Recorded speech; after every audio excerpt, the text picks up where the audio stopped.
Здоров, негідники! Зараз 11 квітня в Києві, так само як і у Львові, і в Черкасах, і нарешті території земної кулі.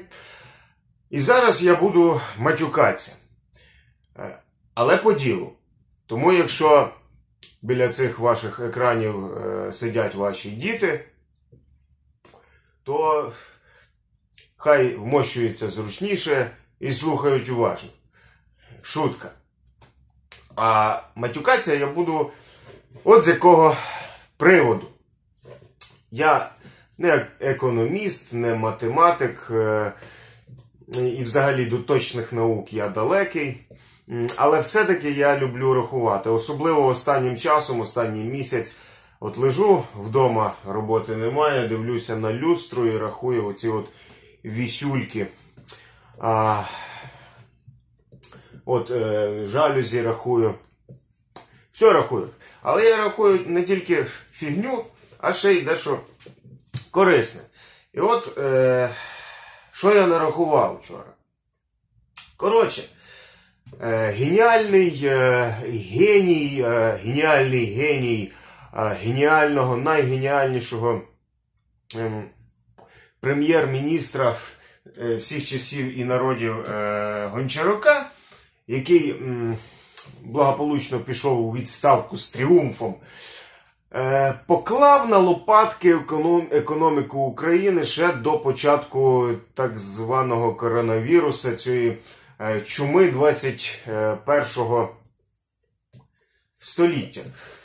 І коли він пішов, йому дуже повезло, що він так вчасно пішов і залишив по собі от таке дірень в бюджеті. Хотіли ж закінчити епоху бідності. А вийшло от що. Нежданно-негадано.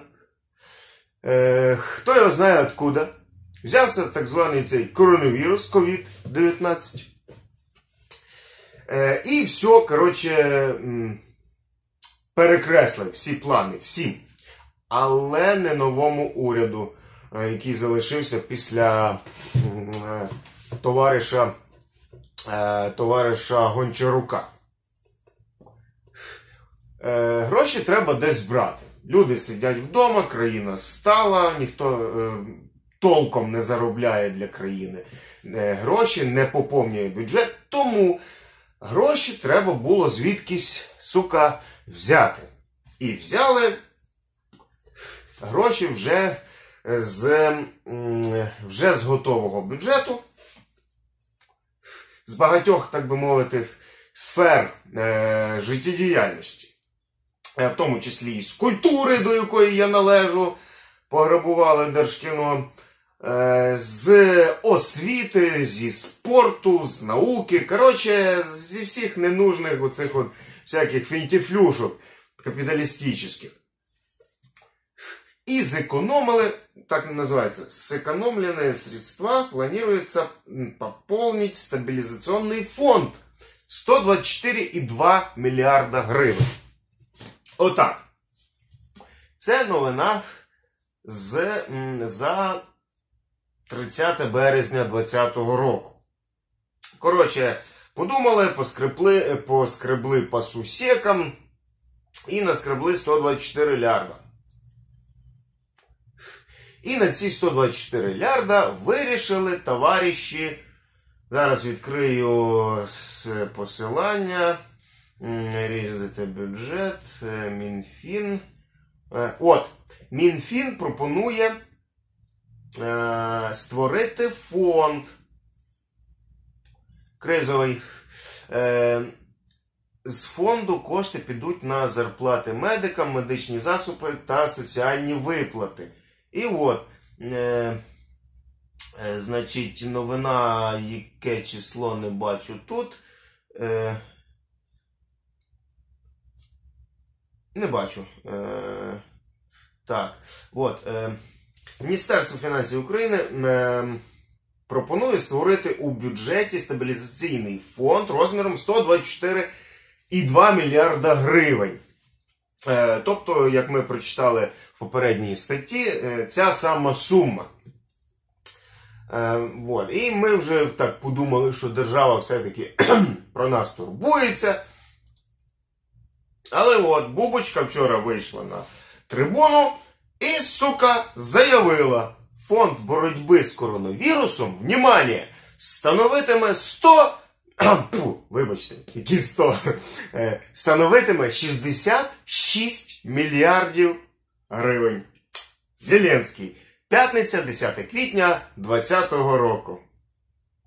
По-моєму, це, блядь, замечательно, товариші. 124 мільярда було спочатку, пропонували, говорили, балакали, урізали, скребли. І вистрадали зі 124 мільярдів 66 мільярдів. Тобто майже 60 мільярдів кудись ділось.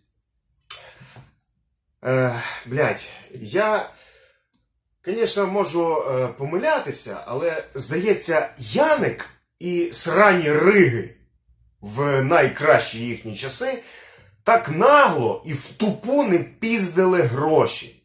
І в таких кількостях. Ну от, власне, мабуть, всі матюки, тому що я багато матюків не знаю, то треба вивчати поглиблено, там на російських сайтах лазити, на всяких там однокласниках, а я того не люблю. От. Так що, товариші негідники, я хочу вас привітати. По-моєму, в нас щойно, мало того, що обдерли всі напрямки, так би мовити, культурного боку України, так ще й умудрилися якось спіздити 60 мільярдів гривень на рівному місці. Під час біди, коли люди вмирають і, мабуть, будуть помирати скоро пачками. Коротше, з чим вас і вітаю. Епоха бідності закінчилась. Ну, принаймні, для пари чоловік. Адію. Чуть не забув.